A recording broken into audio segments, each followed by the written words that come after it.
Cooling diesel fuel, it's been the topic for many years.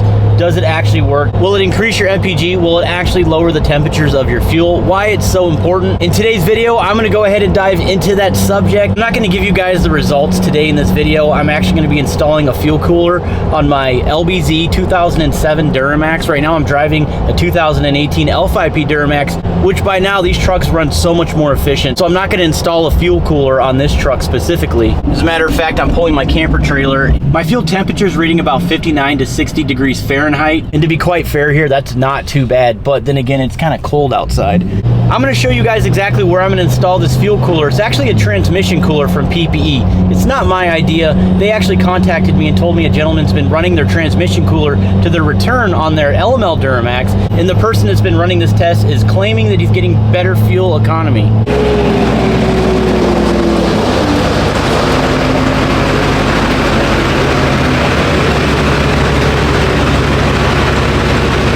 All right, so we're back in the garage. I'm gonna show you guys how to install that fuel cooler. As a matter of fact, I already have it installed, so watch till the end, and let me show you guys exactly how I did this. I would say if you're a new diesel owner, the very first upgrade you should do is a lift pump. Not only is it gonna separate water from the fuel, but it's also going to deliver pure diesel fuel to your injectors, your injection system, because it's running at high PSI. And just a quick plug here, I'm running a giveaway with your choice of AirDog lift pumps. If you have a Duramax, Powerstroke, or Cummins, I'm offering free shipping on everything on the website. Just use that discount code TruckMaster10. Every $1 spent is one automatic entry, but who knows, you may be the lucky winner. Black Friday deals are running for RyansDieselService.com as well. I know some of you guys are hearing the loud whistle coming from this truck. This is actually a 9-blade RDS, 64mm turbo. So definitely check those guys out. I'll leave both links in the description below. But let's talk about fuel coolers. Of course, there's a lot of hearsay about people doing it and claiming that they are getting better MPG. As a matter of fact, I'm even hearing people saying that they're getting better horsepower. Some of these people that are claiming that they're getting better fuel economy by using a fuel cooler usually live in states that are warmer. Not only do they live in hotter climates, but they also use their truck for work. So they're pulling trailers, they're driving long distances. In some cases, they're running their truck for a very long time. But fuel coolers are air cooled, so you can't just sit there and idle the vehicle and expect the fuel to actually cool itself. So of course, you're gonna have to drive it. From everything that I'm hearing, I did stumble across a post from Mike L, which is a pretty respectable guy in the diesel community. And I found this post, it was written in 2006, and I have to share this with you guys. But this is a pretty old post, and he said, after months of product research and development, Inglewood Transmission is pleased to release the latest in their line of cooling products, the diesel fuel cooler. What we have found is that fuel is being returned to the tank at temperatures starting at 130 degrees. On hot days, towing heavy throttle applications, long road trips, and stop and go driving, aka normal driving, we have seen temperatures well into the 170 degree range. There are those out there that have written that there's less soot production, which is true at higher fuel injection temperatures, but there are also viscosity breakdown of fuel, which leads to poor atomization upon injection. Now I'm gonna stop here after reading on. I think he's talking more or less about the LB7 Duramax, which is your first generation diesel. And he's sort of gonna be talking about the return lines, which are buried in the valve covers, which I'm going to be talking about heavily, because the goal here is to return the cooled fuel back to the fuel tank, not the fuel going to the injection system. But this post is gonna make a lot of sense, even if it's not an LB7 Duramax. It could be a Cummins, it could be a Powerstroke, but let's dive a little bit more into this. If you will look at your fuel system from start to finish, you will notice in the stock system that there are many places for the fuel to pick up heat.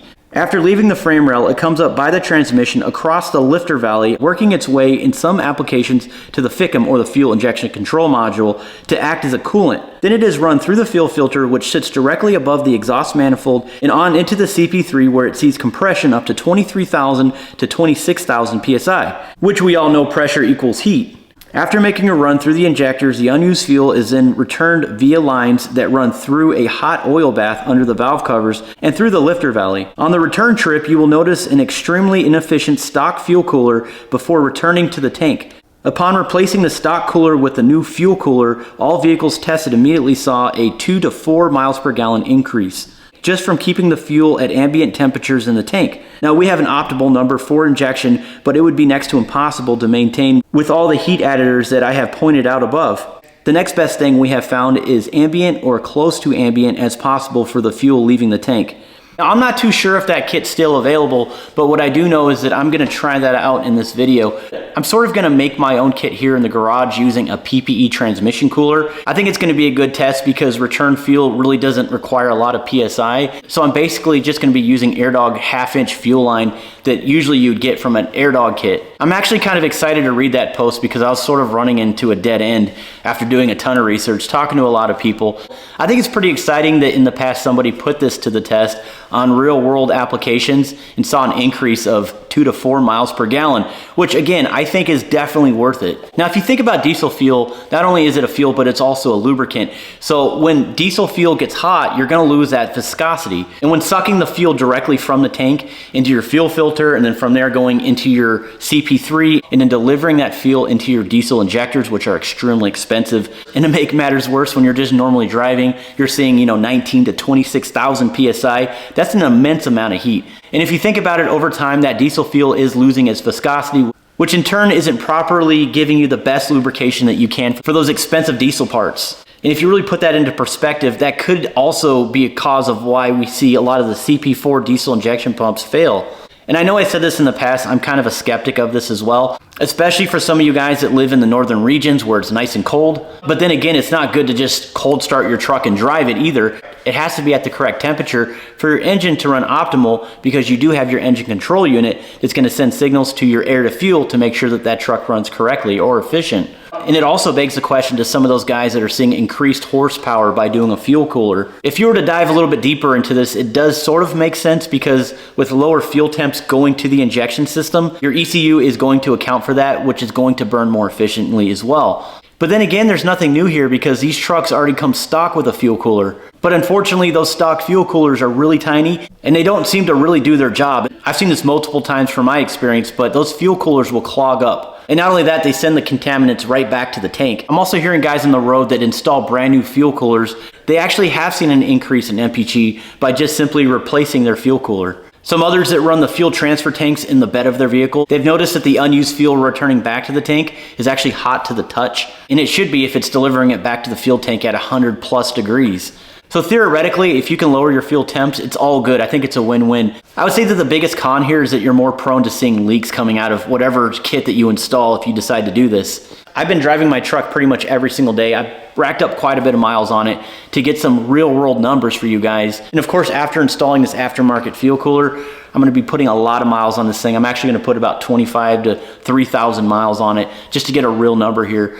And if it's not worth it, I'm gonna let you guys know. I don't wanna waste your time. But I sort of wanna put this whole idea to rest in my mind anyways, and it might help you guys out as well. I think I'm gonna be a little more concerned about the aftermarket fuel cooler gelling up a lot easier than if the fuel was sitting in the tank. But I'm gonna be sure to run additives while I'm driving. I normally do that anyway, so hopefully that combats the problem there. But with all that being said, let me show you how I installed this fuel cooler to get you guys a better understanding of what I'm doing. And again, this is just a kit that I made in my garage, so don't beat me up too hard. This is just a science experiment. Okay, so this is the 2011 to 2016 LML Duramax transmission cooler. This is the same exact transmission cooler that someone else used on their truck, and they're claiming that they're getting better miles per gallon. So we're gonna go ahead and use the same exact one.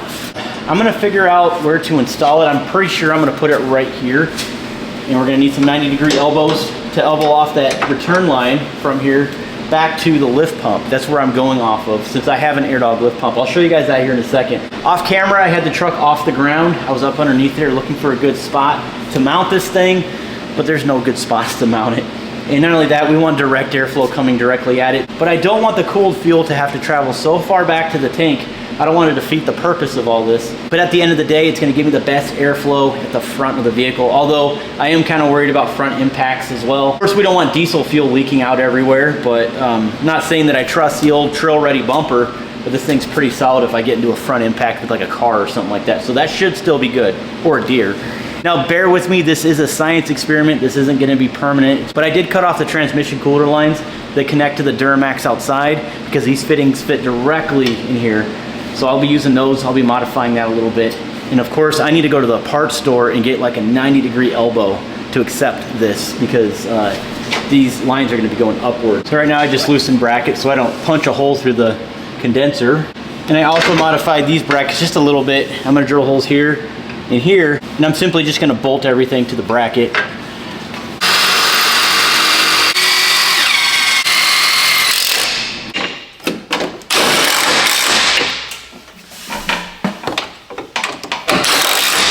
All right, so I have it bolted to this A-pillar. It seems pretty sturdy. We're gonna go ahead and plumb the lines, and then we're gonna go ahead and run the return back to the tank. So here's the idea that I'm thinking of with the lift pump. Let me know in the comments if there's a different idea that you have, because I may implement it. So on the AirDog lift pump, you're gonna have the fuel in, which is gonna be your suction. The larger end goes to the engine on the other side of the pump, and then the small side, which goes to the tank, is gonna be your return. The return is plumbed to the fill neck. So if we go up underneath the truck, this is where the return actually falls back in, which is the fill neck right there.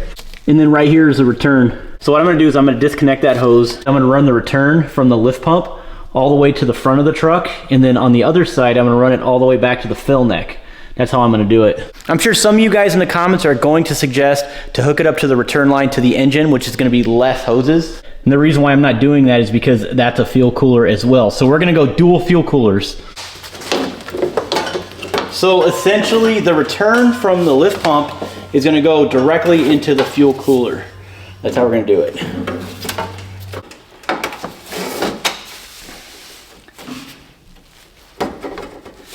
So I have the fuel line routed all the way through the frame to the lift pump, to the return side. And this is gonna go to the fill neck. But before I do anything, I just wanna make sure it works. So what I'm gonna go ahead and do is just turn the key and see if fuel comes out of this side right here.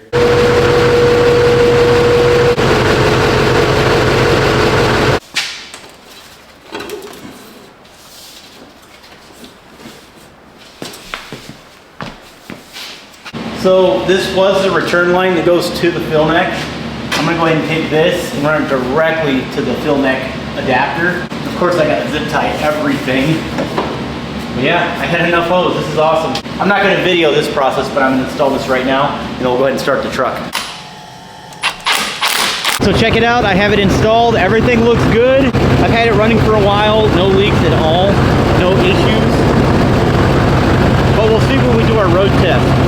I know that the return going to the fuel tank isn't returning as fast, but I'd imagine that it's gonna return faster as I drive prolonged periods of time, getting on it, going faster. I'm pretty sure that it's gonna return quicker, but I'm sort of second guessing myself on my setup. I may actually just go ahead and delete the stock fuel cooler and just go from the engine return all the way back to the tank and actually return it into the top of the tank where the sending unit is. I was actually talking to Ryan about that. He gave me that idea, but I do want to run it this way. That way I'm using 2 fuel coolers instead of just 1 at this moment. And like I said, I'm going to be putting a lot of miles on this thing to really get some accurate numbers. I was going to mount the fuel cooler upside down, so the ports would be downward as if it was like a gravity thing, but I want to make sure that the transmission cooler or the fuel cooler is full of fuel while I'm driving as well. So it wouldn't make a lot of sense to have it upside down. And not only that, it was really hard to mount. I was actually thinking about putting it underneath the bumper so you couldn't really see it, but I want to make sure I get the best airflow possible for this thing, because again, it's air cooled. Air has to be going through this cooler in order for this to work.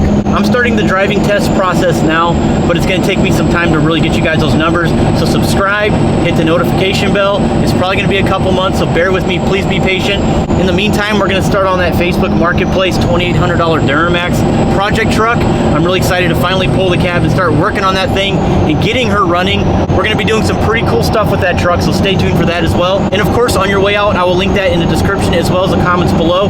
Get yourself entered in to win an awesome diesel lift pump for your truck. If you pick up anything on the website, a hat, a t-shirt, a key tag, it gets you automatically entered in to win. And not only that, if you've been on the fence about buying a performance turbo, now is the time to get one. So check out Ryan's Diesel Service. But with all that being said, we will see you on the next one. Stay tuned.